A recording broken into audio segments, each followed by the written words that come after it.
Good morning, students. Yesterday we have just gone through the details about the earth. What is gravity, what is gravitation, what is gravity, what is gravitation, what is gravitational force. Between any two masses is the gravitational force. Gravity and gravitation, difference मैंने पूछा था. अभी आप लोगों को doubt के time पूछूंगा कि what is gravity, what is gravitation. Then earth, sun और आपको ढूंढने के लिए बोला था कि about the earth, about sun, about moon इन बारे में. So actual shape of earth is not spherical. Earth is bulged at the equator. Earth is being flat at the poles and bulged at the equator. It is the oval shape like egg. So that oval shape like egg is because of the centrifugal action. मैंने कहा आपको जब कभी अर्थ form हुई होंगी centrifugal action से liquid state में, यहाँ कलेक्शन ज्यादा होगा, इधर कम रह गया, इसलिए. तो radius at the equator is more than radius at poles. At poles radius is less, at equator radius is more. That difference is of how many kilometers? Radius at the equator is more than the radius at poles by how many kilometers? ये आपको ढूंढने के लिए बोला था. Gravitation lesson में आपको books में मिलेगा. कुछ ऐसा आंसर है 20-25 किलोमीटर. अब इसमें से कौन सा आप ढूंढो, ऐसा आंसर इसमें से है. तो एक ही बार आपको actual shape of earth consider करना है while learning the variation of acceleration due to gravity. ये आपको में भी था. बाद में every time earth will be considered to be spherical, so that radius at equator, radius at pole, all will remain same. Then about the earth, details about the earth. Throughout the lesson आपको हर question में अर्थ का काम है. तो mass of earth every time, radius of earth every time will be required. Equator, axis, these terms are required. Then what are for radius of earth? The value of radius of earth, I hope सब लोगों ने ढूंढ के रखा होगा इसको. कितनी है radius of earth? Radius of earth है 6400 kilometre. Radius of earth is being 6400 kilometre. इसको हम मीटर में अगर करना है तो into 10 to the power of 3, 10 to the power of 3 और ये 2 0, 10 to the power of 5, 64 into 10 to the power of 5 metre. पहले किलोमीटर के मीटर करने के लिए 10 to the power of 3000 metre, 1000 और ये 2 0 मतलब 10 to the power of 5.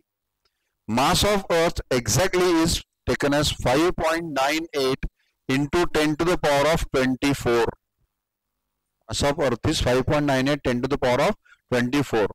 Whereas in general कल मैंने 2.98 ऐसा वर्ड बोला था तो 5.98 था correct.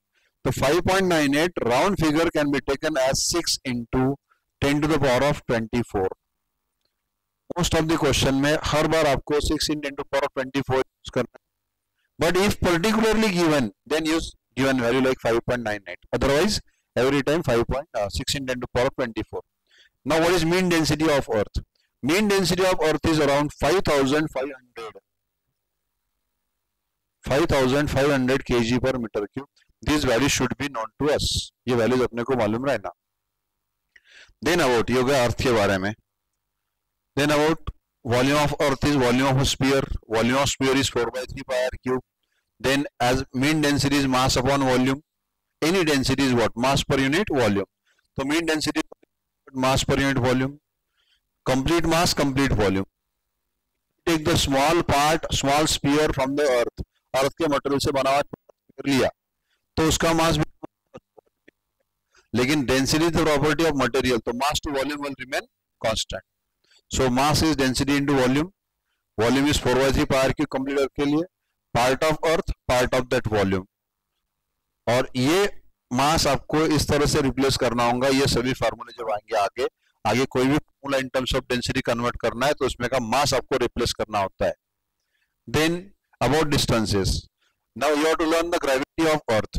As your gravity of earth all distances are to be measured with respect to centre of earth. सारे डिस्टेंसेस अर्थ के सेंटर से गिनने होते हैं. तो अर्थ के सेंटर से अर्थ के सरफेस तक रेडियस ऑफ अर्थ. अब बॉडी कहां पर है उस पर डिपेंड करेगा. सेंटर से उसका डिस्टेंस कितना रहेगा. बॉडी अर्थ से काफी दूर भी हो सकती है, अर्थ के पास में भी हो सकती है, अर्थ पर भी हो सकती है, अर्थ को होल करके अंदर भी रख सकते हैं एट सम डेप्थ. अर्थ के अबव जो गिनेंगे वो हाइट, अर्थ के अंदर जो गिनेंगे वो depth. So R is the distance from centre of earth, capital R is radius of earth, H is height above the earth surface, D is depth below the earth surface. ये depth वो height. Then for a body inside the earth जो body अंदर है, body number 4 ये, इस body के लिए distance from centre कितना रहेगा? पूरा लेते तो ये आर होता रेडियस, उसमें से डी कम हो गया, तो what is remaining? Small are equal to R minus D. इस बॉडी के लिए पूरा डिस्टेंस आर, आर में से डी गया तो बचा कितना? Small r. तो capital R minus D equal to what? Small r. Capital R minus D is what? Small r. Then for a body outside the earth, कोई बॉडी अर्थ से अगर दूर है, तो दूर है मतलब उसकी हाइट कितनी है वो भी मैटर करती। अगर उसकी हाइट बहुत ज्यादा है, बहुत ज्यादा मतलब it is comparable to radius of earth. अभी मैंने आपको बताया radius of earth is 6400 kilometre, तो 6400 किलोमीटर, 6400 किलोमीटर का 1% होता है 64 किलोमीटर। 6400 का 1%, 100 से डिवाइड किया उसको, that is 1%। Radius of earth अगर one, height of the point अगर रेडियस ऑफ अर्थ के 1% या उससे भी कम है, then it is very small. अगर उससे ज्यादा है then it is considered to be large. तो if the H is comparable to radius of earth, मतलब हाइट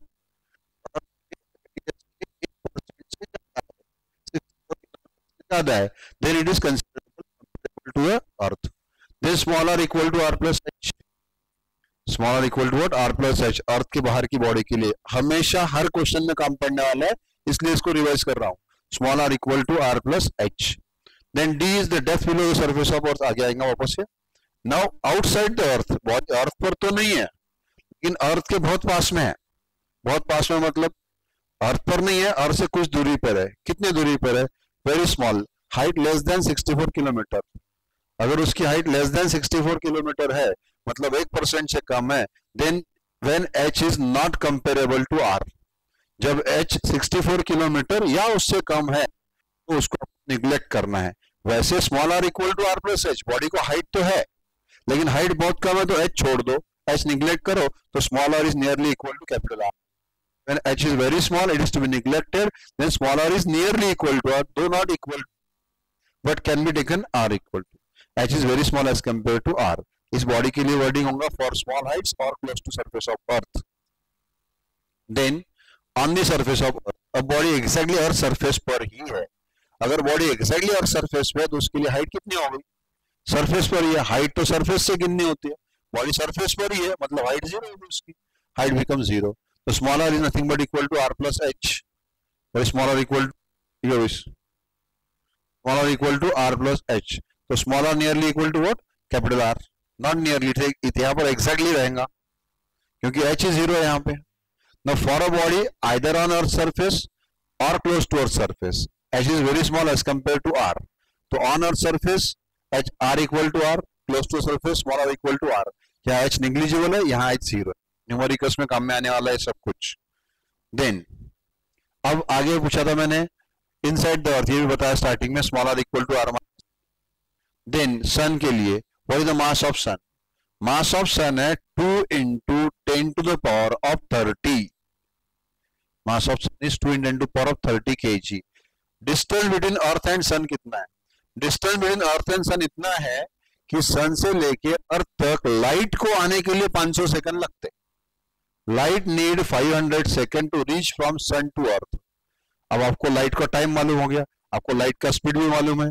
अगर आपको लाइट का स्पीड मालूम है, टाइम मालूम है, तो डिस्टेंस आप खुद निकालो कितना आता, मीटर में और किलोमीटर में।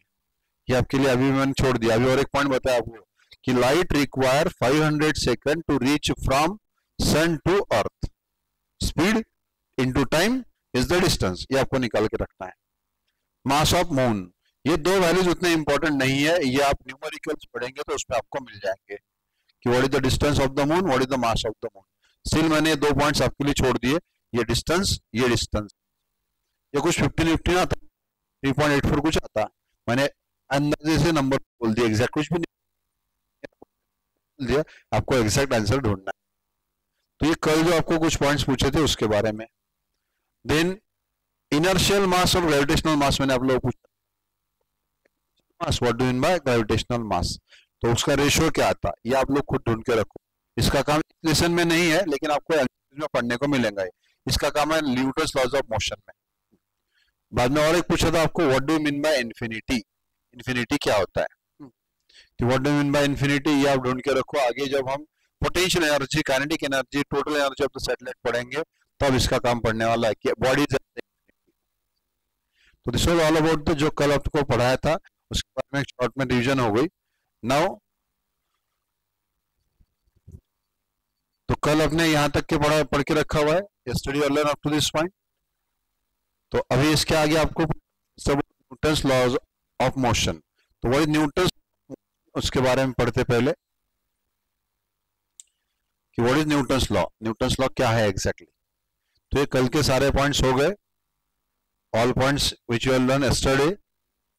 होप दैट सभी पॉइंट्स आपने नोट कर लिए। अभी आगे बढ़ते उसके। तो सबसे पहले आता है लेसन में Newton's law of gravitation, not law of motion. Newton's law of motion lesson ही अलग, यहाँ पर न्यूटन्स लॉ ऑफ ग्रेविटेशन। तो अर्थ, हम लोग ह्यूमन अर्थ पे रहते, अर्थ पे रह के सब सोचते कि स्पेस में क्या चलता होगा, यूनिवर्स में क्या चलता होगा सबको। तो अर्थ पे ग्रेविटी, ग्रेविटेशनल फोर्स जो है ये जब से अर्थ बनी तब से है। ऐसा कुछ है क्या? वो न्यूटन के सामने एप्पल गिरा, फिर न्यूटन ने सोचा और फिर अर्थ ने खींचना शुरू किया? No, it is right from the formation of the universe. फिर न्यूटन ने जब ये देखा कि एप्पल टूट के नीचे आया, इतना एक सिंपल सी एक्टिविटी देख के एक लॉ बनाया जो यूनिवर्सल है, all over world applicable, not world, all over universe applicable होता है। Sun to Pluto to Jupiter, sun to Mars, सबके लिए एप्लीकेबल होता है। That universal law given by sir Isaac Newton, that's what is called as Newton's law of gravitation. तो what that Newton's law of gravitation is? अभी अपने textbook में जो है that is the final form of the law. कोई चीज ऐसे एकदम फाइनल फॉर्म में नहीं बनती कभी, पहले कुछ सोचा होगा, फिर और कुछ करेक्ट किया होगा, फिर और कुछ सोचा होगा, लाइक दिस। तो इसको फाइनल फॉर्म तक जाने के लिए क्या क्या स्टेजेस आई होंगी? 2 स्टेजेस। तो ओरिजिनल जो स्टेटमेंट है न्यूटन का, वो पहले एप्पल एक बॉडी है, अर्थ एक बॉडी है, एप्पल पेड़ से टूट गया, अर्थ की तरफ आया। तो व्हाट इज थॉट अबाउट? अर्थ एक बॉडी है, एप्पल एक बॉडी है।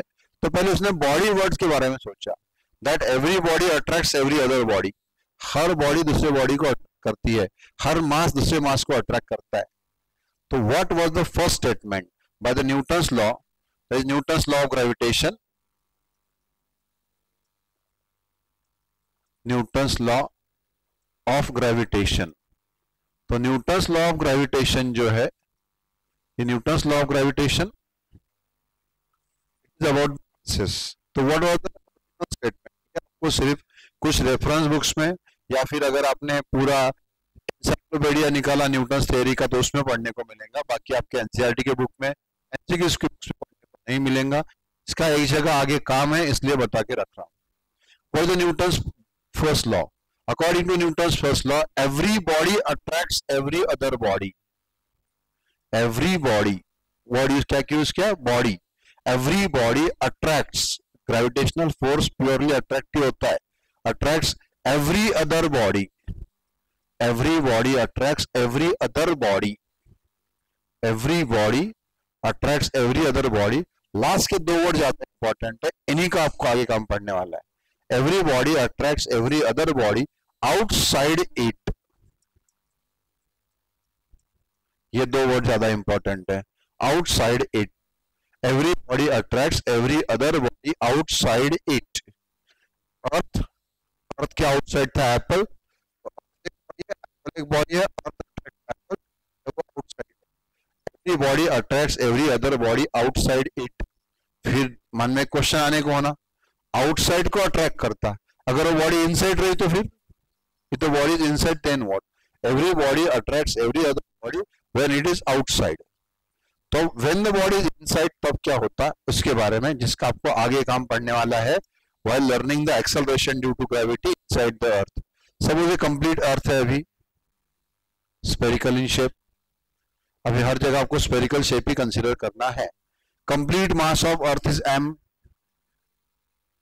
पूरा मास ऑफ अर्थ m है।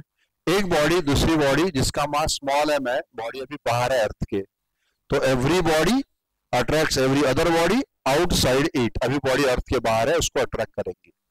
वो बॉडी अगर अर्थ पर भी आ गई, पास में आ गई, अर्थ पर आ गई, देन ऑल्सो वो बॉडी अर्थ से बाहर है, तो earth will attract the body. Whole mass of earth, earth के पूरे मास के लिए बॉडी आउटसाइड है, इसलिए अर्थ का पूरा मास उस बॉडी को अट्रैक्ट करेगा। लेकिन अगर वो बॉडी अब अर्थ के अंदर आई तो अर्थ को होल्ड किया, अर्थ के अंदर गए तो अब क्या, अर्थ को ऐसा होल्ड किया ड्रील और अर्थ के अंदर गए, अर्थ के अंदर जाने के बाद यहां तक हम पहुंच गए, एट सम डेप्थ चले गए, अर्थ के अंदर अप टू सम डेप्थ गए हम लोग, like this up to some depth. अब तो ये बॉडी अर्थ के अंदर है, now this body is inside the earth. Statement क्या है, outside it every body attracts every other body outside it. Outside रहता तो अट्रैक्ट करता, ये तो अर्थ के अंदर आ गया, ये अर्थ के अंदर आ गया, but still it is outside for some mass of earth. अभी भी वो अर्थ के कुछ मास के लिए आउटसाइड है। कितने मास के लिए आउटसाइड है, for how much mass it is still outside, it is still outside for this much of mass. अभी भी ये इतने मास के लिए आउटसाइड है। अंदर का जो मैंने स्फीयर निकाला, अर्थ का ही छोटा सा पार्ट लिया, part of the earth as a sphere, part of earth लिया, तो अभी अंदर का जो स्फीयर है ये डेप्थ हो गई डी, ये पूरी रेडियस आर, ये रेडियस आर आउटर की, ये इनर वाला स्फीयर इसकी radius small R. Small R कैसे निकलेगा, ये पूरा आर उसमें से डी गया तो बचा कितना ही है, आर माइनस डी, तो small R is nothing but R minus D. तो अब बॉडी पोजीशन ए पूरा मास ऑफ अर्थ फोर्स लगाएगा, एट पोजीशन बी पूरा मास ऑफ फोर्स, पूरा मास ऑफ अर्थ फोर्स लगाएगा। क्यों, ए पूरे मास के लिए आउटसाइड है, बी पूरे मास के लिए आउटसाइड है, एट पोजीशन सी वो पूरे मास के लिए आउटसाइड नहीं है। अंदर आ गया, अर्थ के अंदर आने की वजह से पूरा मास उसके ऊपर फोर्स नहीं लगा सकता। लेकिन अब जितने स्फीयर के लिए आउटसाइड है, कितने स्फीयर के लिए, ग्रीन वाला स्फीयर निकाला मैंने, इसका मास है सपोज m डैश। तो अभी at position C is inside for and position C is outside for. Position C is inside for which mass, position C is inside for mass m and position C is outside for mass m dash. Position C जो है वो मास m dash के लिए outside है और मास m के लिए side है। तो now position C will experience the force of which mass, जिसके लिए आउटसाइड है। Every body attracts every other body outside it. ये basic statement of, basic statement के अकॉर्डिंग जिस बॉडी पे आपको फोर्स निकालना है वो सेकेंड बॉडी के आउटसाइड होना। ये पूरी earth, A is outside of complete earth, इसलिए complete mass will exert the force. B is also outside for M, complete M, तो बी भी एक्सपीरियंस पूरे मास का फोर्स। लेकिन सी पोजीशन जो है अंदर गए अर्थ के, at position C it is inside the capital M but outside for this M dash. So C is outside for what and inside for what, C is inside for M and outside for M dash. That's why at C force will be experienced due to M or due to M dash, due to M dash. A and B are outside for M, hence force due to M, पूरे mass का force लगेगा। But position C is inside for M, inside for M and outside for M dash, and outside for M dash। इसलिए C will experience the force due to what, force due to, किसका force लगेगा, किसका नहीं लगेगा। It will not experience force due to जिसके inside है, and it will experience the force due to जिसका outside है। आउटसाइड किसका है, आउटसाइड है एम डैश का, तो it will experience the force due to M dash only, not due to M. इस पर फोर्स ऑफ एम नहीं लगेगा। इसका काम एक बार पढ़ने वाला है, learning the acceleration due to gravity inside the earth, बाद में कभी काम नहीं पड़ेगा। तो ये बेसिक स्टेटमेंट है, ये एग्जाम में नहीं पूछते, लेकिन एक बार एक डेरिवेशन में काम पढ़ने वाला है, इसलिए इसको एक्सप्लेन किया। तो this was the original law, initial statement thought bye Newton. Initial statement जो उन्होंने लिख के रखा कि every body attracts every other body outside it. फिर न्यूटन ने और के ऊपर सोचा। इज दैट क्लियर, ये समझ में आया कि every body attracts every other body outside it. Outside है तो पूरा मास लगाएगा, अगर बॉडी अंदर आ गई चांस तो पूरा मास नहीं लगाएगा। अब क्वेश्चन आप लोगों के लिए, अगर आपको समझा हुआ तो एक क्वेश्चन, अगर इस बॉडी को मैं अर्थ के सेंटर पे लेके जाऊं, पूरा ऐसा ड्रिल किया, अर्थ को होल किया आर पार ऐसे, और फिर अर्थ के सेंटर पे गया, तो ये बॉडी अगर अर्थ के सेंटर पे गई तो क्या होगा? At the centre of earth body चली गई, तो at the centre of earth body गई, मतलब बॉडी का सेंटर और अर्थ का सेंटर कौन साइड हो गया? तो वो बॉडी के ऊपर अर्थ का कितना फोर्स लगेगा, इसके ऊपर सोच के रखो with explanation according to this law. Every body attracts every other body outside it. तो बाहर है तो पूरा अर्थ का मास फोर्स लगाएंगा, सरफेस पे पूरा मास लगाएंगा, अंदर अंदर जितना डीप जाएंगे उतना इफेक्टिव स्पीयर जो अर्थ का छोटा छोटा होते जाएगा, मास फोर्स लगाने वाला कम होते जाएगा, तो force will go on decreasing. At centre क्या होगा आप लोग सोच के आंसर लिख के रखना आप लोगों कि what about at the centre of अर्थ। ये हो गया ओरिजिनल स्टेटमेंट, इसका एक बार काम है, बाद में नहीं। अब न्यूटन ने सोचा कि एप्पल एक बॉडी है, अर्थ एक बॉडी है, नंबर ऑफ पार्टिकल्स, बॉडी में तो बहुत सारे पार्टिकल्स, हर पार्टिकल को मास है, एवरी पार्टिकल हैविंग अ मास। तो व्हाट अबाउट दोस पार्टिकल्स, कि अगर ये तो बॉडी बॉडी के लिए हो गया, लेकिन अब एक बॉडी के अंदर बहुत सारे पार्टिकल्स होते हैं, दूसरी बॉडी बहुत सारे पार्टिकल्स होते हैं, हर पार्टिकल को मास भी होता है।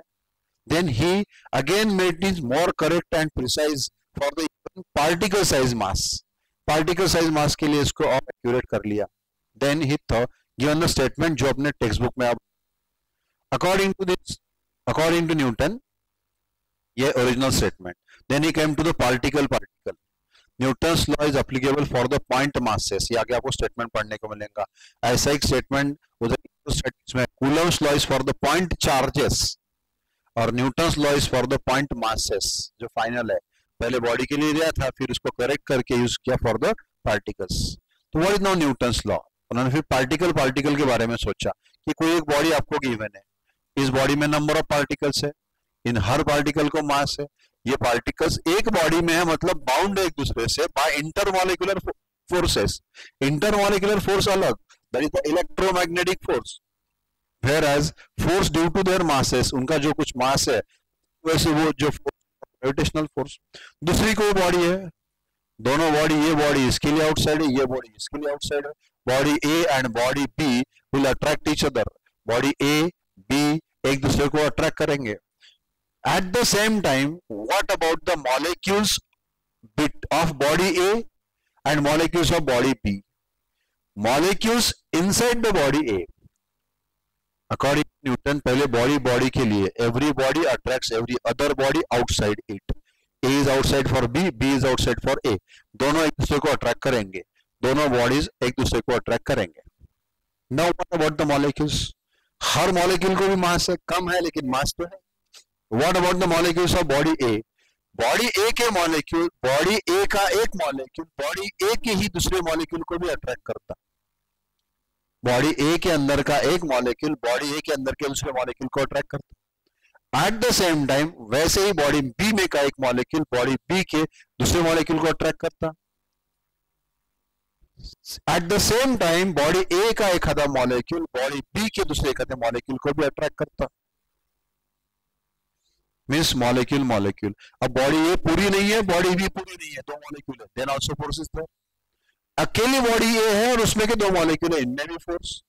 अकेली बॉडी बी है, उसके दो मॉलिक्यूल, उनमें भी फोर्स। दोनों बॉडीज है, उनमें भी force. Means now it is made to the molecule molecule. What the statement is कि every molecule, every particle of matter, particle word use होता है, every particle of matter attracts every other particle of matter. पहले क्या था, body body के लिए, अब एक ही बॉडी में के दो पार्टिकल, उनको भी मास है, वो भी अट्रैक्ट करेंगे। तो every particle of matter attracts every other particle of matter with certain force. Every particle of matter attracts every other particle of matter with certain force. अब वो फोर्स कैसे कैलकुलेट करना, ये न्यूटन ने बताया। Newton explain about that how to calculate that force. Attract तो करता सबको मालूम है, फिर न्यूटन ने क्या नया बताया, अगर आपको ऐसा लगता तो आप बनाओ अपना फार्मूला कैसे कैलकुलेट करना। अट्रैक्ट तो आपको भी कर दिया, न्यूटन ने भी किया था, एप्पल को भी किया था। तो न्यूटन की स्पेशलिटी क्या थी, उन्होंने वो फोर्स कैलकुलेट करके दिया कि how to calculate the force of attraction of अर्थ।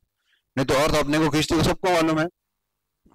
तो what the Newton's law, about Newton's law, ये हो गया बॉडी बॉडी पार्टिकल पार्टिकल। अब न्यूटन्स लॉ जो हमारे सिलेबस में है, जो हमारे टेक्स्ट बुक में है, Newton's law of gravitation. What is Newton's law of gravitation? इसका करेक्ट फाइनल स्टेटमेंट कौन सा है जो आपको अपने टेक्स्ट बुक में पढ़ने को मिलेगा, आपको यूज करना है। What is Newton's law of gravitation? According to Newton's law it says that every particle, अब वहां बॉडी वर्ड था, यहां क्या है? Every particle. It is for a particle means point mass. Every particle of matter, अब body was नहीं, every particle of matter attracts every other particle of matter, every other particle of matter, particle of matter, particle particle के लिए every particle of matter attracts every other particle of matter with a force, with a force। ठीक है, ये होगा attract किया, कितना किया इसके आगे का पार्ट उसको एक्सप्लेन करेंगे। Every particle of matter attracts every other particle of matter with a force which is, अभी ये result given by Newton, which is नहीं, ऐसे कैसे कैलकुलेट किया, किस पर डिपेंडेंट करता, कैसे निकालना, which is directly proportional to, which is directly proportional to, which is directly proportional to, which is directly proportional to the product of masses, which is directly proportional to product of masses पहला, and मतलब जितने बड़े बड़े masses रहेंगे, ज्यादा masses ज्यादा product होगा, into m2 m1 m2, more the mass more is the force, less the mass less is the force। ये तो नेचुरल है, अर्थ हम सबके लिए सेम है। इसके बाद ज्यादा मास है और उसको ज्यादा खींचती, इसके बाद मास है और उसको कम खींचती। more the mass more is the force, less the mass less is the force, means depends on the mass. अगर आप खा के ज्यादा मास जमा किया तो अर्थ आपको ज्यादा अट्रैक्ट करती, अगर क्वांटिटी ऑफ मैटर कम है तो कम अट्रैक्ट करती। Means it is directly proportional to product of masses. दूसरा कौन सा फैक्टर? अर्थ से दूर जाओ तो फोर्स उतना ही रहेगा कि कम होगा, अर्थ के पास में इंक्रीज और डिक्रीज। कोई भी ऑब्जेक्ट दोनों पास में जाओ तो फोर्स, दूर जाएंगे तो यार their effectiveness of each other will go on decreasing, पास में रहे तो बढ़ेंगी। means it depends on distance also। how depends? more, what do you think? more distance less force की more force, more the distance less the distance, more distance more force, more distance less force, less distance more force। so it is directly proportional to product of masses and inversely proportional to,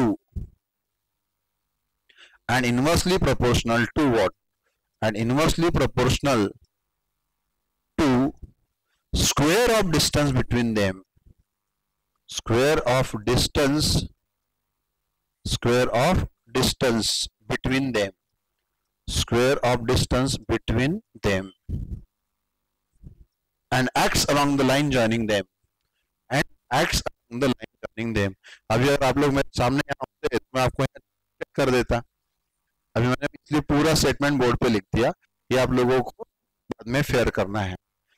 Newton's law, every particle of matter attracts every other particle of matter with a force which is directly proportional to product of their masses, product of their masses, product of their masses, and inversely proportional to square of distance between them, directly proportional to product of masses and inversely proportional to square of distance between them।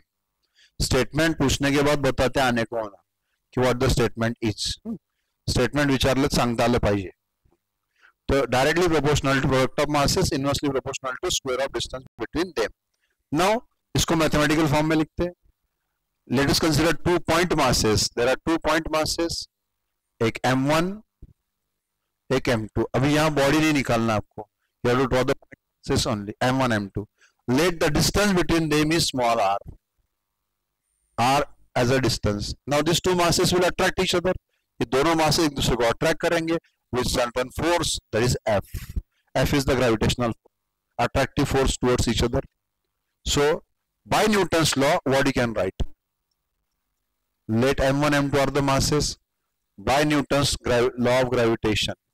By Newton's law इतना ही लिखेंगे, अब gravitation पढ़ रहे तो Newton's law of gravitation.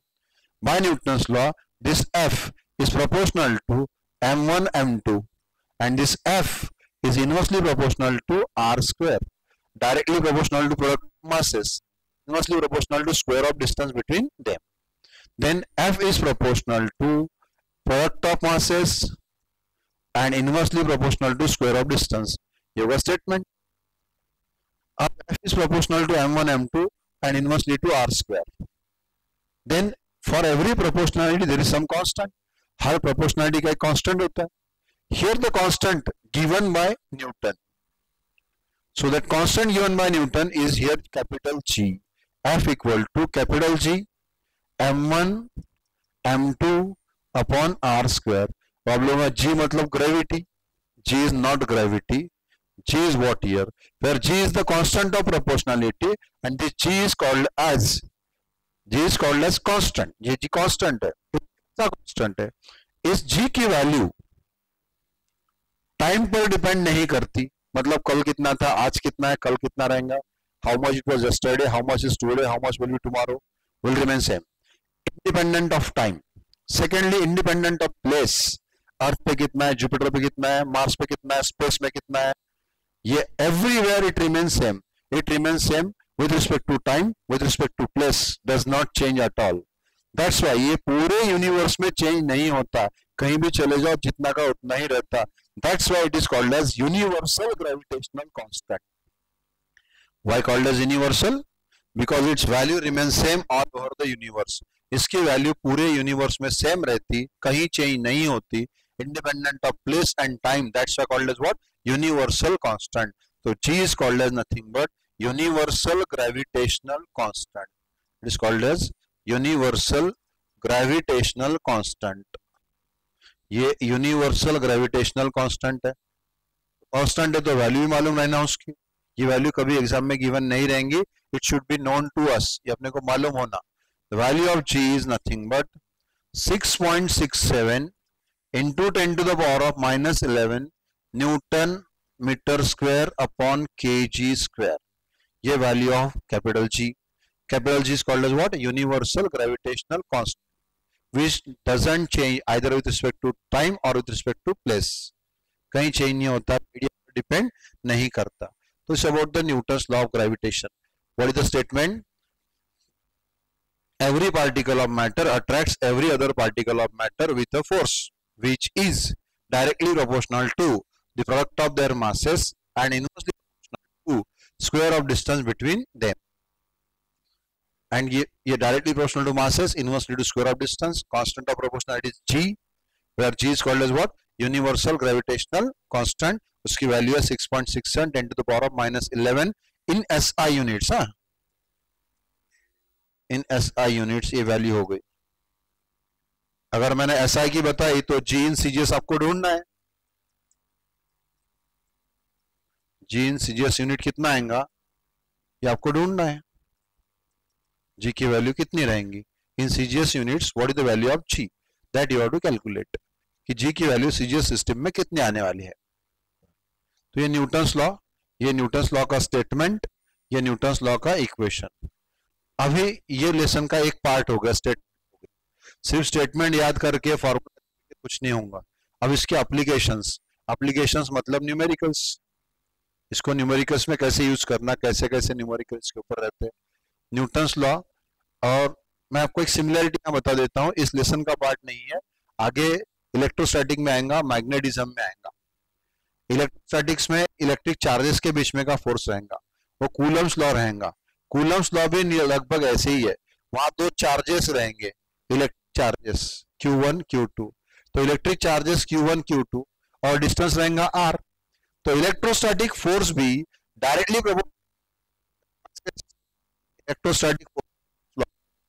electrostatic force is directly proportional on mass charges, directly proportional to product of their charges and inversely proportional to square of distance between them. Directly proportional to product of charges and inversely proportional to square of distance between them. तो ये भी आपको similarity इन दोनों law की है. जब electrostatic पढ़ेंगे तो फिर से इसको भी एक बार याद करेंगे उस टाइम पे। अभी आपको, चलो अभी निकालो तो, कितने लोग निकालते देखता मैं। जी की वैल्यू सीजीएस में निकालो, जी की वैल्यू सीजीएस में निकालो। मतलब करना क्या है, यूनिट को कन्वर्ट करना है। न्यूटन एसआई में, सीजीएस में क्या आता है उसका, dyne. Metre square centimetre square, kilogram square gram square. चलो करो, सीजीएस की वैल्यू निकालो कितनी आती, value of G in CGS निकालो कितनी आती। सबके हैंड लोअर करो, value of G in CGS.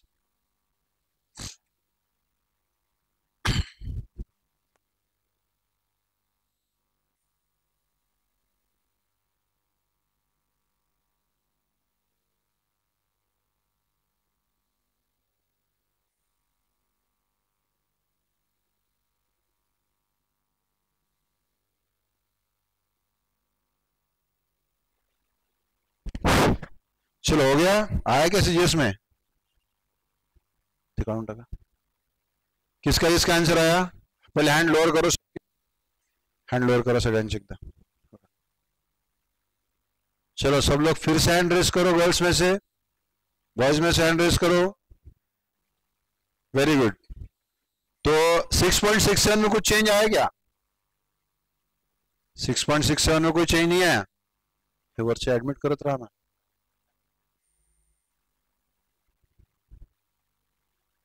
आता ते ज्यांचं नाव नाही ते आपोआपच रिमूव्ह होतात। अभी और एक थोड़ा सा रिस्ट्रिक्शन लगाएंगे आप पे, रोल नंबर भी डालना कंपलसरी।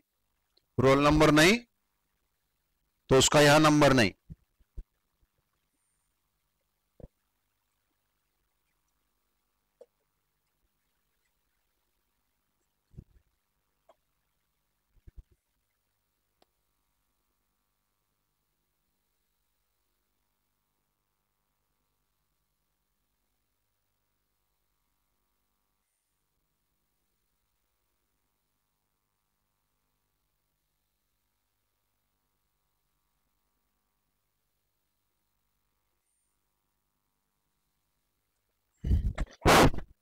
जिनका वीडियो ऑन है, जिनका नाम नहीं है, दो are not eligible to attend now, उनको 4-5 मिनट का रूम में।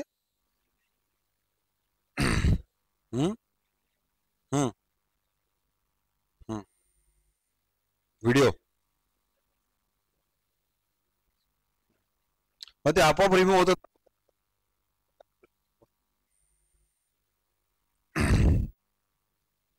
कितना है इसका, सीजीएस में इसका आंसर आता है 6.67 into 10 to the power of -3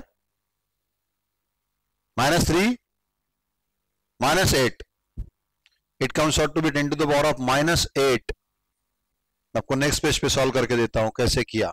सो जी की वैल्यू इन एसआई यूनिट्स क्या वैल्यू थी, इन एसआई यूनिट्स जी की वैल्यू थी 6.67 10 to the power of -11 newton metre square upon kg square. अभी मुझे यह मालूम होना कि newton is 10 to the power of 5 dyne. SI CGS unit, metre 10 to the power of 2 centimetre CGS में, kilogram 1000 gram 10 to the power of 3 gram. बस ये इसमें रखना है। सो ये 6.67 तो नंबर है, इसको कुछ नहीं होने वाला। Newton is 10 to the power of 5 dyne, metre square is 10 to the power of 4, ये 2 ये स्क्वायर है इसलिए 10 to the power of 4 centimetre square. Gram kilogram का स्क्वायर है 10 to the power of 6 gram square, ये 3 ये 2 इसलिए। अब 5 + 4 9 - 6 that is 3, 10 to the power of +3 + 3 - 11 that is 8। 6.67 10 to the power of -8 dyne centimetre square, ये आगे सीजीएस में value upon gram square, it the value in CGS. तो value of G in SI, value of G in CGS, ये दो values आपको याद रखने हैं। -8 लिखिए। नाउ अबाउट, अभी एमसीक्यूज कर जाते हैं। अबाउट यूनिट क्या है एमसीक्यूज इसके, कि G in SI is known to no us, G in SI, in SI G equal to 6.67 10 to the power of -11 newton metre square upon kg square. In CGS जो अभी निकाला हमने, G equal to 6.67 10 to the power of -8 9 centimetre square upon gram square. अब दो question रहते हैं, answer इनके एक दूसरे के अपोजिट आते और ऑप्शन में दोनों हमेशा रहते। कौन से? मैं दो क्वेश्चंस लिख रहा हूं, आंसर आपको बताना है। G in SI to G in CGS क्या रेशो आएगा? इधर मैं क्या लिख रहा हूं देखो, SI unit of G to CGS unit of G, दोनों का आंसर मुझे आपको बताना है। सेम ही तो है, G in SI, SI unit of G, G in CGS, CGS unit of G, same है, कोई फर्क नहीं है। ऐसा मैंने एक क्वेश्चन आपको करके दिया था, या फिर आप इसमें देख सकते हो थर्मल प्रॉपर्टीज ऑफ मैटर में, उसमें SI unit of sigma Stefan's constant 5.67 10 to the power of -8, Stefan's constant का SI यूनिट, स्टीफन्स कांस्टेंट का CGS unit, Stefan's constant in SI, Stefan's constant in CGS। ये दो आंसर्स क्या आते हैं आप लोगों को ढूंढ के रखने हैं। इतना बता सकता हूं सर, एक दूसरे के अपोजिट आते। अगर ये answer suppose A as to B आया तो ये B as to A आएगा, इस A as to B this will be B as to A। ये आपको सोच, क्वेश्चन सेम लगता, बच्चे इसका आंसर जनरली कभी कभी उल्टा कर देते। हाँ, G in SI, SI unit of G, ये भी तो है, नो डिफरेंट है, ये आपको करके रखना है। तो ये G के बाद अब पहले एक्सेलरेशन यूनिवर्सल ग्रेविटेशनल कांस्टेंट हमने यूज किया, उसको डेफिनेशन एक बार पढ़ लेते कि हाउ टू डिफाइन। ऐसी डेफिनेशन आपने एक पहले पढ़ चुके हैं 10th में, इट इज स्पेसिफिक। देखते क्या है तो, now how to define G, to define G that is universal gravitational constant, कैसे डिफाइन करते। एक पॉइंट और आगे इसके बता देता, ये G की वैल्यू जो है 6.67 10 टू पावर ऑफ -11, G कौन से लॉ में यूज किया? न्यूटन्स लॉ में। तो ये कांस्टेंट कौन सा हो गया? That is universal gravitational constant, Newton's law में का वैल्यू है 6.67 10 टू पावर ऑफ -। तो ये G की वैल्यू किसने फाइंड की और कौन सी मेथड से फाइंड की? Who found out the value of G and by which method value of G is being found out? G की वैल्यू किसने निकाली, कौन सी मेथड से निकाली? Now about to define G by Newton's law, what you can write? By Newton's law of gravitation, if there are any two masses, कोई दो masses है, दो bodies भी हो सकती है, point masses, छोटी छोटी bodies, दो masses है m1 and m2, इन दोनों में का डिस्टेंस है r, इनके बीच में कुछ ग्रेविटेशनल फोर्स रहेगा। By Newton's law of gravitational force से निकालते हैं। By Newton's law gravitational force is G m1 m2 upon r square. By Newton's law it is G m1 m2 upon r square. From this now what you can say, G equal to F into r square upon m1 m2, ये r square इधर आया, m1 m2 नीचे आया, so what is G equal to F r square upon m1 m2, ये G की value आ गई। ठीक है, ये तो कांस्टेंट है, ये अगर कांस्टेंट हो, ये हमेशा आप इसमें वैल्यूज कुछ भी रखो, m1 m2 r की f की, ये सारे एक दूसरे को वायरी करेंगे, m1 m2 चेंज होगा तो f चेंज होगा, r होगा तो भी f चेंज होगा, लाइक दिस। नाउ इफ इसको डिफाइन करने के लिए, डेफिनेशन करने के लिए, इफ ऐसा अगर लिया तो if m1 equal to m2 equal to 1 kg each, m1 m2 दोनों 1 kg है, and distance between them r is also 1 metre, इसका मतलब ये दोनों यूनिट मासेस है, दोनों के दोनों यूनिट मासेस है, दोनों को 1 मीटर रखा, मतलब यूनिट डिस्टेंस अपार्ट रखा, यूनिट डिस्टेंस अपार्ट। तो फिर क्या आएगा बताओ तो, m1 is 1, m2 is 1, r is 1, बचा कौन फिर? ये 1 इंटू 1 इंटू ये 1 स्क्वायर, ये 1, तो what then equal to, hence G comes out to be equal to, कितना आएगा G? G equal to 1 into 1, ये 1 स्क्वायर, ये सब 1 हो गया, क्या कितना? G equal to what? F। G equal to कितना आएगा? F into 1 square upon 1 into 1, मतलब क्या बचा G, hence G comes out to be equal to F. G equal to F कब आया, ये कंडीशंस रही तो how G can be defined as universal gravitational constant की ये मैथमेटिकल डेफिनेशन ऐसे लिखी जाती है। Universal gravitational constant is the gravitational force in between two unit masses that is of 1 kg each when they are placed unit distance मतलब 1 meter apart. Universal gravitational constant is the gravitational force in between any two masses of 1 kg each when they are placed 1 meter apart.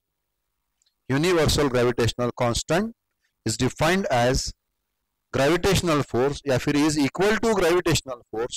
Universal gravitational constant is the gravitational force in between two unit masses, that is the masses of 1 kg each when they are placed 1 meter, that is unit distance apart. Universal gravitational constant is the gravitational force, hence G is equal to F when M1 equal to M2 equal to 1 kg and R equal to 1 meter, like this. So यहाँ इसके आप लोगों को definition बनानी है, ये definition आप लोगों ने बना लेना, एक बार सुन लो फिर से। Universal gravitational constant is the gravitational force in between any two unit masses unit distance apart, और gravitational force between two masses of 1 kg each when they are placed 1 meter apart, ऐसा लिखा तो भी चलता। Universal gravitational constant is the gravitational force in between any two unit masses in bracket 1 kg each when placed 1 meter apart, is in bracket 1 meter. So ये हो गया definition of G. तो universal gravitational constant ऐसी ही definition आप लोगों ने 10th में use की थी, एक याद है क्या? स्पेसिफिक रेजिस्टेंस की डेफिनेशन ऐसे थी। स्पेसिफिक रेजिस्टेंस मैं रेफरेंस के लिए लिख रहा हूं यहाँ पे, स्पेसिफिक रेजिस्टेंस। इस लेसन से कोई मतलब नहीं है, लेकिन इस डेफिनेशन से मतलब है। जैसी डेफिनेशन स्पेसिफिक रेजिस्टेंस की थी, resistance of a conductor having unit area and unit length, conductor having unit area मतलब जिसका area cross section 1 metre square हो और लेंथ उसकी 1 मीटर हो, ऐसे कंडक्टर का रेजिस्टेंस उस मटेरियल की रेजिस्टिविटी या फिर स्पेसिफिक रेजिस्टेंस। याद है कुछ 10th में का? 10th में का ये पार्ट है। स्पेसिफिक रेजिस्टेंस कैसे निकालना? स्पेसिफिक रेजिस्टेंस रो यूज करते हैं। Rho equal to R A by L. A is 1 metre square, L equal to 1 metre, then R equal to rho equal to R. Rho is the specific resistance, rho equal to R. वही definition. Specific resistance is equal to the resistance of a material or resistance of a conductor having unit length and unit area of cross. Having what? Unit area of cross section. Unit length and unit area of cross section. Like this. So, ऐसी definition ये है. Universal gravitational constant is the gravitational force in between two unit masses placed unit distance apart. तो ये definition आप लोग लिख लेंगे। तो ये होगा यूनिवर्सल ग्रेविटेशनल कांस्टेंट की डेफिनेशन। अब ये ग्रेविटेशनल फोर्स के characteristics, what are the characteristics of the gravitational force, ये सारे पॉइंट्स अब आपको एमसीक्यू की बुक्स में मिलेंगे।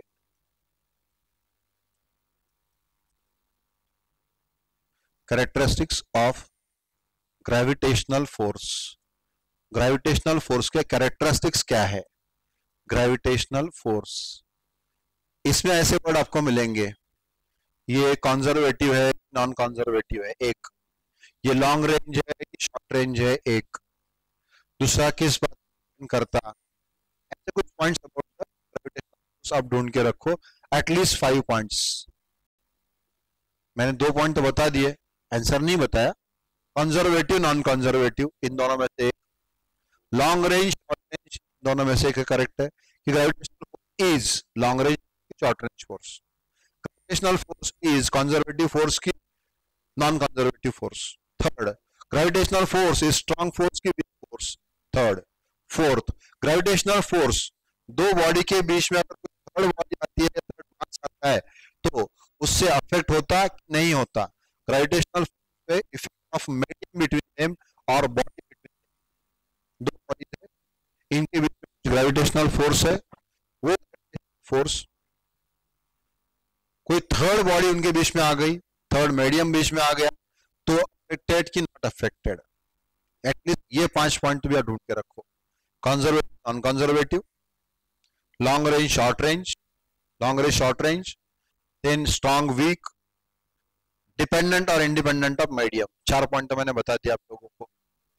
ऐसे एटलीस्ट 8 से 10 पॉइंट्स है अबाउट द 6 कोर्स।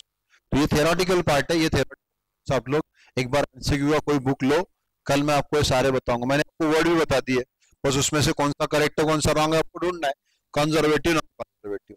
लेकिन वर्ड अगर इन दोनों से मिल भी गया, कंजर्वेटिव है तो क्यों है, नॉन कंजर्वेटिव है तो क्यों है, स्ट्रॉन्ग है तो क्यों है, वीक है तो क्यों है। बाद में थर्ड क्या बोला था, और एक नेचर कि ये फोर्स प्योरली, ग्रेविटेशनल फोर्स कभी रिपल्सिव नहीं रहती। अर्थ का मास हम सब करता, हम कितने रहे कितने भी रहे, अर्थ करती, किसी को रिपेल नहीं करती अर्थ। तो अर्थ का फोर्स अट्रैक्टिव नेचर का फोर्स है। तो ये सारे पॉइंट जो है ये आप लोग एक बार, ये characteristics conservative, pen and paper है, आप लोग लिख सकते हो शॉर्ट में कि इसमें से आपको ढूंढ के रखना है, कंजर्वेटिव, कंजर्वेटिव, डिपेंडेंट और independent of medium, attractive, repulsive, ऐसे। और ये 5 तो मैंने बता दिए, ऐसे एटलीस्ट 3 पॉइंट्स और आप निकाल के रखो। लिख के नहीं रखता आप, कंजर्वेटिव खुद ढूंढ के रखते हैं दिस। तो अबाउट द ग्रेविटेशनल फोर्स, उसके कैरेक्टरिस्टिक्स, ग्रेविटेशनल फोर्स कैसा है, उसके कैरेक्टरिस्टिक्स क्या है, इनके बारे में।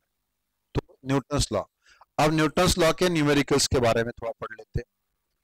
न्यूटन्स लॉ के न्यूमेरिकल्स में आपको न्यूटन्स लॉ जो है, that Newton F equal to G m1 m2 upon square, ये कंटिन्यूअसली आपको यूज करना है। तो यूज करना है तो इसमें फोर्स की डायरेक्शन भी मैटर करती, दोनों बॉडी के बीच में का डिस्टेंस भी मैटर करेगा, मासेस भी मैटर करेंगे। एक सिंपल सा क्वेश्चन जो आपको फिर से इलेक्ट्रोस्टैटिक में भी काम में आएगा। सपोज एक कोई बॉडी है,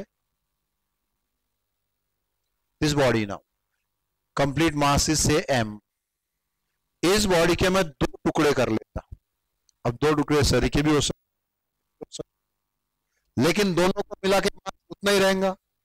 सपोज ये बॉडी अगर 10 किलो की है, इस बॉडी का मास कितना है, 10 किलो है, इसको मैं 2 टुकड़े करूंगा, ये एग्जांपल हो गया 10 किलो, मास कितना हो सकता है, इसके मैं 2 टुकड़े कर लूंगा, ये 2 टुकड़े कर लिया मैंने छोटे बड़े, एक पीस हो गया, दूसरा पीस हो गया, इसका मास है m1, इसका मास है m2।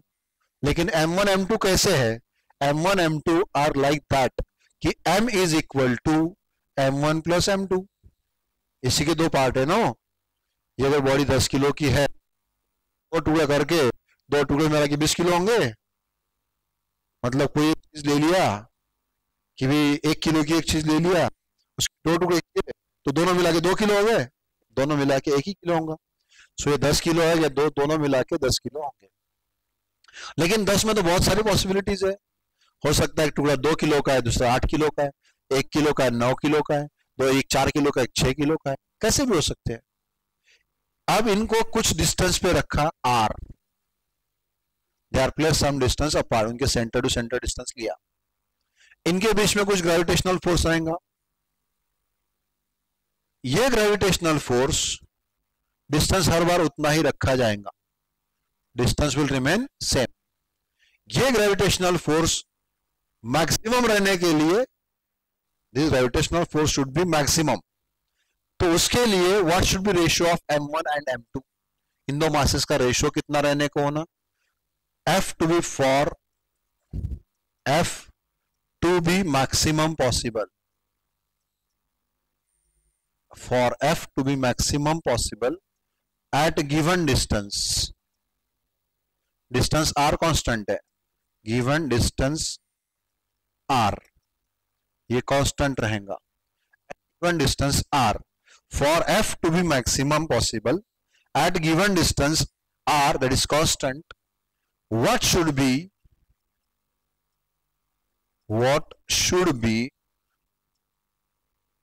कुछ questions like what should be m1 as to m2,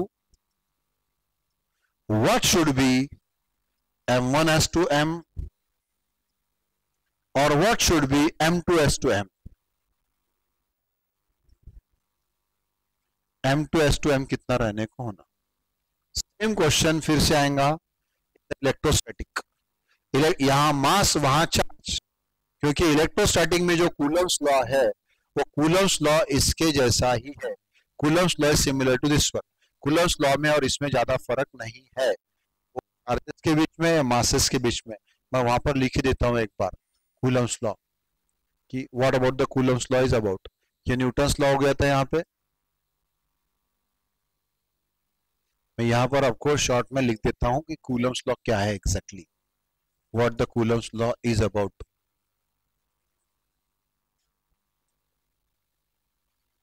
आगे एक पेज पे लिखता है बीच में पीछे जाने से. ये आपको ढूंढना है. एक बॉडी को हमने डिवाइड किया दो बॉडीज के बीच में. एक बॉडी को ऐसे डिवाइड कर दिया एनी हाउ. दो पार्ट्स हो गए. दो पार्ट्स को आर डिस्टेंस पे रखा. दो पार्ट्स को आर डिस्टेंस पे रखने के बाद उनके बीच में का फोर्स निकाला. वो फोर्स कब मैक्सिमम रहेगा? जब वो फोर्स मैक्सिमम रहेगा तब इन मासेस का रेशियो क्या रहेगा? किसी भी एक का m1 का m से क्या रहेगा, m2 का m से क्या रहेगा, ये दोनों आपको निकालना. मैंने एग्जांपल के साथ में आपको एक्सप्लेन कर सकता हूं, अभी नहीं करूंगा, पहले आप लोग ढूंढ लो. अब न्यूटन्स लॉ और कूलम्स लॉ की सिमिलरिटी एक बार बता देता. ये न्यूटन्स लॉ ऑफ ग्रेविटेशन, ये न्यूटन्स लॉ ऑफ ग्रेविटेशन. आगे इलेक्ट्रोस्टैटिक चैप्टर में आपको कूलम्स लॉ पढ़ना है. Coulomb's law of electrostatics. तो what that Coulomb's law of electrostatics is about. दोनों की सिमिलरिटी है इसलिए लिख रहा हूं यहां पे. ये मासेस के लिए है, मासेस m1 एंड m2. ये इलेक्ट्रिक चार्जेस के लिए है, q1 एंड से q2. ये मासेस और दोनों के distance r. So what the force. ये रहा मास m2, मास m1, मास m2, डिस्टेंस दोनों में का r. दोनों में अट्रैक्टिव ही फोर्स रहेगा. इधर अब charges, electric charge q1, electric charge q2, distance दोनों में का r. अब ये चार्जेस से है उस पर भी डिपेंड करता है. Like charges repel, unlike charges attracts. तो यहां फोर्स अट्रैक्टिव रिपल्सिव भी हो सकता है. कुछ भी अगर मेंशन नहीं है तो चार्जेस हमेशा पॉजिटिव कंसीडर करना, so that they will attract और repel each other. They will repel each other with some force. ये अट्रैक्टिव, वहां रिपल्सिव, दोनों पॉजिटिव लेने की वजह से. एक पॉजिटिव एक निगेटिव लेते तो अट्रैक्टिव हो सकता था. What is the similarity in the law then. Law में क्या सिमिलरिटी है? Here f is proportional to m1 m2. वैसे यहां पर f is proportional to q1 q2. f proportional to m1 m2, f proportional to q1 q2. f inversely to r square. इधर भी f inversely to r square. f inversely to r square. r is the distance. So ये दोनों law को inverse square law ऐसा भी बोलते हैं. They are also called as what? Inverse square laws. f inversely to r square, f inversely to r square. They are inverse square laws. ये inverse square law for gravitation, inverse square law for electrostatics. अब यहां पर g is the constant. यहां पर कुछ और constant आता है, उसके बारे में तब पढ़ेंगे क्या आता कांस्टेंट. तो अभी डायरेक्ट मैं कांस्टेंट लिख रहा हूं. 1/4 pi epsilon is the constant. इस एप्सिलॉन को क्या बोलते जरा ढूंढ के मुझे बताना कल. और एप्सिलॉन 0 की वैल्यू कितनी है ये भी ढूंढ के बताना कल. ये आपका what is epsilon. What is epsilon zero, epsilon क्या है, एप्सिलॉन जीरो क्या है, उसको ढूंढ के मुझे बताना है कि व्हाट इज एप्सिलॉन जीरो। अब स्टेटमेंट इक्वेशन क्या है इसका, F is equal to capital G M1 M2 upon R square, यहाँ G कांस्टेंट था, वहां 1/4 पाई एप्सिलॉन कांस्टेंट है, तो फिर इधर F equal to 1/4 pi epsilon, ये पूरा कांस्टेंट रहता, into Q1 Q2 upon R square. मैं इसको पहले प्रोपोर्शनलिटीज एक बार लिख लेता हूं, once I'll write the proportionalities and then write the equation, then formula लिखूंगा। तो पहले proportionalities बता दो क्या है। तो so by Newton's law F is proportional to M1 M2 upon R square, इधर electrostatic force is proportional to Q1 Q2 upon R square, ये M1 M2 upon R square, वो Q1 Q2 upon R square। अब constant लिखता हूं इनमें कि कहां कौन सा कांस्टेंट है, तो F is equal to G M1 M2 upon R square, इधर F equal to 1/4 pi epsilon into Q1 Q2 upon R square.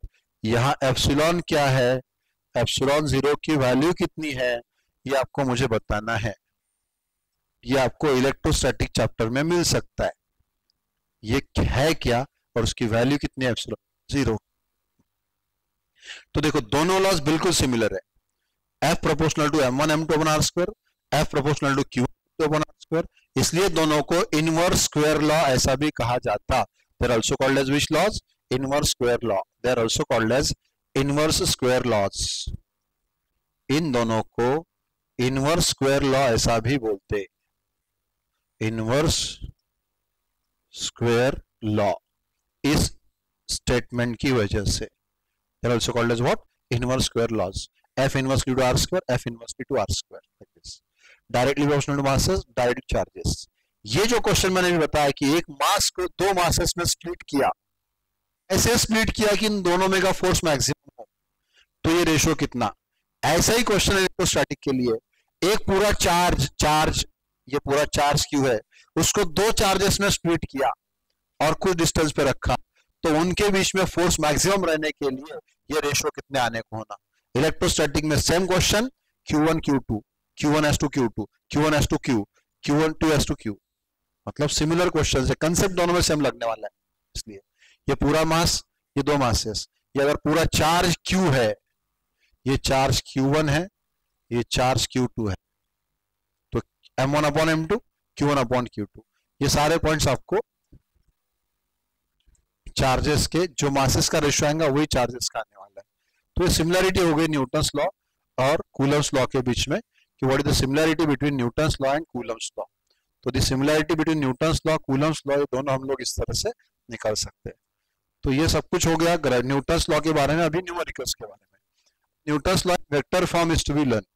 Newton's law आपको वेक्टर फॉर्म पढ़ना है, वेक्टर फॉर्म में direction, Newton's law in vector form जो पढ़ना है, there will be some directions, तो Newton's law in vector form में directions आएंगे, डायरेक्शंस डिस्टेंस कहां से गिनना के बारे में, means next task about the Newton's law. Numericals अभी और बाकी है, ये सिर्फ शुरुआत है, एक एग्जांपल बताया। न्यूमेरिकल्स अगर पढ़ने हैं आगे के, तो उसके लिए आपको काफी सारे पॉइंट्स हैं, न्यूट्रल पॉइंट, कुछ पॉइंट आपको बता के रखना हो जो आपको ढूंढ के रखने हैं, which point you have to find for this Newton's law. तो न्यूटन्स लॉ के लिए कौन से पॉइंट आपको फाइंड करने हैं, एक तो vector form, Newton's law in vector form कैसे लिखा जा सकता है, इसका काम थ्योरेटिकल है, ज्यादा काम इसका। बाद में Newton's law in vector form, हाँ, व्हाट इज न्यूट्रल पॉइंट,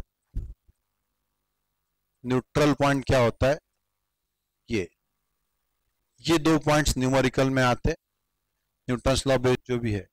बाद में आपको फोर्सेस निकालने हैं, मैं कल के क्वेश्चंस के बारे में बता रहा हूं। सपोज 3 मासेस है, ट्रायंगल के 3 कॉर्नर पे 3 मासेस रख दिए, ये ट्रायंगल तीन कॉर्नर पे तीन मासेस रखती है यहाँ पे, तो तीनों मासेस एक दूसरे को अट्रैक्ट करेंगे तो फोर्स कितना रहेगा।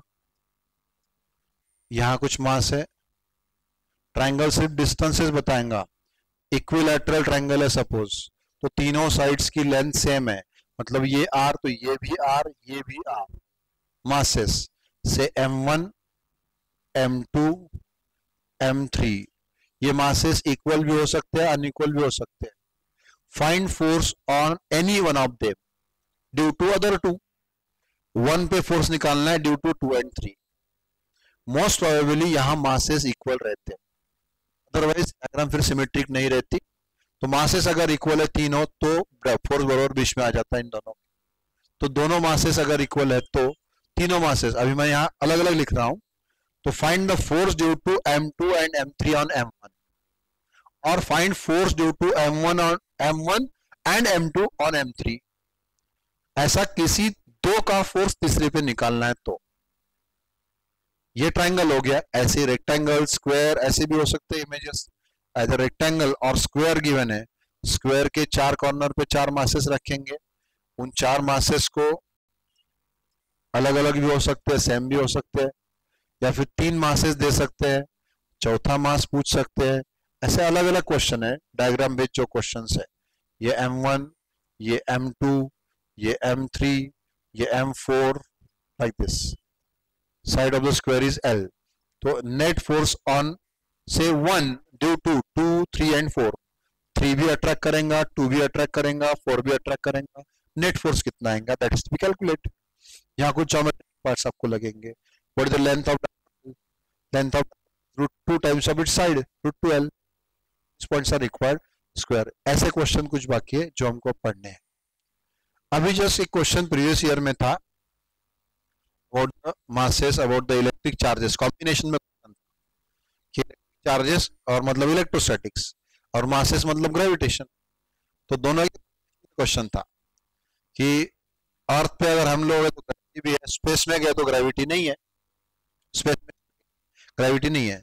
दो बॉडी के ऊपर, उन दो बॉडीज के ऊपर चार्ज है, चार्जेस की वजह से इलेक्ट्रोस्टैटिक फोर्स, दोनों को कुछ मासेस है तो मासेस की वजह से ग्रेविटेशनल फोर्स उनका भी। फिर आपके फील्ड चले गए, वहां ग्रेविटी नहीं है लेकिन अभी भी उनके ऊपर चार्ज तो है, फिर चार्जेस की वजह से फोर्स कितना बचेगा। ऐसे कभी कभी कॉम्बिनेशन में भी क्वेश्चन इसमें रह सकते हैं, क्वेश्चंस में भी इन कॉम्बिनेशन आल्सो।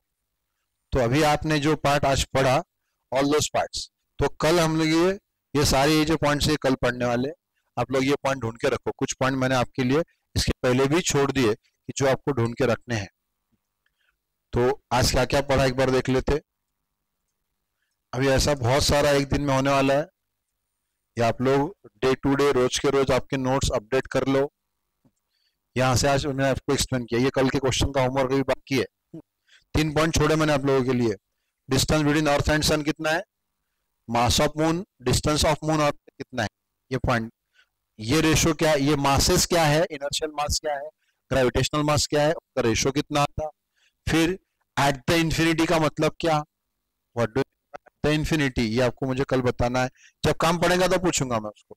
ये काम पड़ेगा आपको in the topic of energy, potential energy, kinetic energy पढ़ेंगे तब इसका काम पढ़ने वाला है। देन अबाउट ये न्यूटन्स का लॉ ओरिजिनल फॉर्म में पहला, बाद में मॉडिफाइड फॉर्म अपने बुक में है। Every body attracts every other body outside it, outside it, ये समझा तो आपके इनसाइड कुछ आएगा। तो every body attracts every other body outside it, तो बॉडी अगर इनसाइड है तो क्या होता है कि मैंने तभी एक्सप्लेन किया आप लोगों को कि जितना रिमेनिंग मास है उसका फोर्स उसके ऊपर लगेगा। इसका काम एक बार पढ़ने वाला है। मॉडिफाइड लॉ कौन सा है, तो बाद में उसने पार्टिकल के बारे में सोचा। Every particle of matter attracts every other particle of matter, those two particles may be of the same body, ए के दो पार्टिकल, बी के दो पार्टिकल हो सकते हैं, या फिर ए में का एक पार्टिकल, बी में का एक पार्टिकल हो सकता है। Every particle of matter attracts every other particle of matter, irrespective of वो एक बॉडी में का है या अदर बॉडी में का है। देन ये न्यूटन्स लॉ पूरा स्टेटमेंट मैंने लिख के दिया आप लोगों को यहाँ पे, that every particle of matter attracts every other particle of matter with a force which is directly proportional to product of their masses and inversely proportional to square of distance between them and acts along the line joining them. That is F proportional to m1 m2 inversely to r square like this. ये बाद में इसमें जो constant है, constant is called as what, universal gravitational constant. उसकी value SI unit में कितनी है, उसकी वैल्यू CGS में कैसे निकालना था वो भी निकाल के बताई। बाद में 2 क्वेश्चन आपको दिए, ये रेशियो आप ढूंढ के रखो क्या है। तो SI की वैल्यू मालूम है, CGS में की वैल्यू में, G in SI to G in CGS, SI unit of G to CGS unit of G। मैंने तभी बताया था ये आंसर अगर A/B आया तो B/A आता। क्या आता है एग्जैक्टली आप बताओ मुझे कल। आंसर ऑलरेडी आ चुका है, ये जो मैंने एक्सप्लेन किया इसके पहले आंसर आया हुआ है इसका, अब समझ में आया तो आपको आएगा। तो बाद में how to define that universal gravitational constant, इसकी definition similar to that specific resistance है।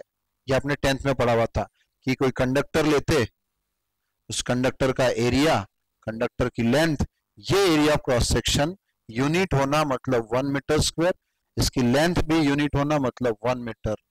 तो area 1 metre square, length 1 metre है, तो उस आने वाला रेजिस्टेंस, उस मटेरियल की रेजिस्टिविटी और स्पेसिफिक रेजिस्टेंस वैसे ये G gravitational force between the two masses of 1 kg each plus 1 metre apart. ये पॉइंट। बाद में characteristics of gravitational force, conservative, non conservative, attractive, repulsive, strong, weak, short range, long range, dependent on medium, independent medium. ऐसे 5 point मैंने आपको बताया, 3 point और है आपको ढूंढ के रखने हैं। देन एक बॉडी को 2 बॉडी में स्प्लिट अप कर दिया तो उन दोनों पार्ट्स के बीच में फोर्स अगर मैक्सिमम आने को होना तो फिर इनका रेशियो क्या आने को होना, उन दोनों का एक दूसरे से, m1 का m से, m2 का m से क्या रेशियो आने को होना, ये क्वेश्चन। फिर मैंने अभी लास्ट पॉइंट एक्सप्लेन किया था न्यूटन्स लॉ ऑफ ग्रेविटेशन और कूलम्स लॉ ऑफ इलेक्ट्रोस्टैटिक में की सिमिलरिटी क्या है, दोनों को इनवर्स स्क्वायर लॉ क्यों कहते हैं, because F is inversely to r square in both sides. पूरा ये G इधर कांस्टेंट है 1/4 एप्सिलॉन क्या है, एप्सिलॉन 0 क्या है, ढूंढ के बताओ मुझे क्या है। तो बाद में क्वेश्चन जो हम लोगों को कल पढ़ने हैं।